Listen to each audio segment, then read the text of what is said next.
Abonnez-vous massivement dans notre chaîne Global RDC. Aimez, commentez et partagez la vidéo pour m'encourager. Dites-nous si vous nous suivez depuis quel pays. Une histoire choquante d'une fille unique, c'est parti. Il était une fois, dans un pays africain où vivaient deux collègues qui travaillaient dans une même entreprise. Ils étaient si proches. L'un s'appelait Papy et l'autre Janine. Ils étaient tout simplement des amis. Même si les gens disent qu'il n'y a pas d'amitié entre un homme et une femme. Ils passaient souvent leur journée ensemble. Dans leur amitié, si tu vois Papy, tu vois Janine, ils se sont tellement habitués l'un à l'autre. Au fur et à mesure qu'ils commençaient à se rencontrer davantage, Papy commença à ressentir quelque chose pour Janine. Un jour, Papy n'a pas pu supporter. Il a dit à Janine: « Janine, je veux approfondir notre relation.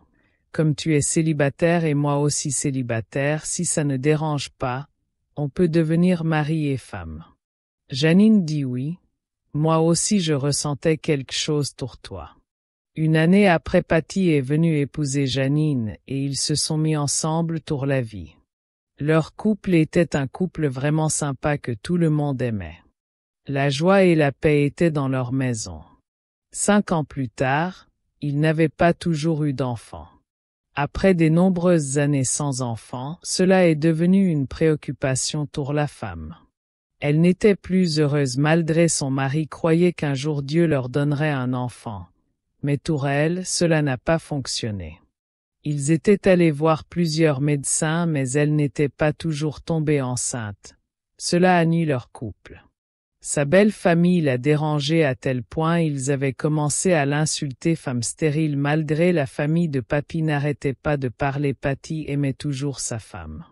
Un jour pendant qu'il pleuvait, Janine sorta de la cour, s'allongeant par terre, commença à rappeler à Dieu sa bonté et elle dit: « Seigneur, je n'ai jamais profité de ma jeunesse, je ne sais même pas comment avorter, je t'en supplie sors-moi de cette honte. » 10 ans plus tard, la femme n'avait aucun espoir qu'un jour Dieu leur donnerait un enfant.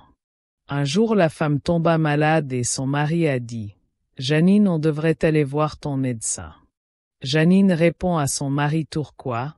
Je n'irai nulle part, je préfère mourir que d'aller à l'hôpital parce que je n'ai pas d'importance dans ce monde. » Papy commença à pleurer et il commença à supplier sa femme.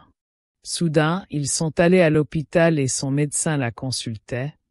Après on l'a examinée et son médecin a dit ensuite d'attendre le résultat dans quelques heures. Papy et sa femme sont allés s'asseoir dans la salle d'attente, en attendant le résultat. Les médecins les appelaient au bureau. Le médecin était tellement content et il a dit à Papy en criant: « Papy, bientôt tu deviendras père. » À suivre la deuxième partie de notre histoire d'après Fallon tendue à la chaîne Global RDC.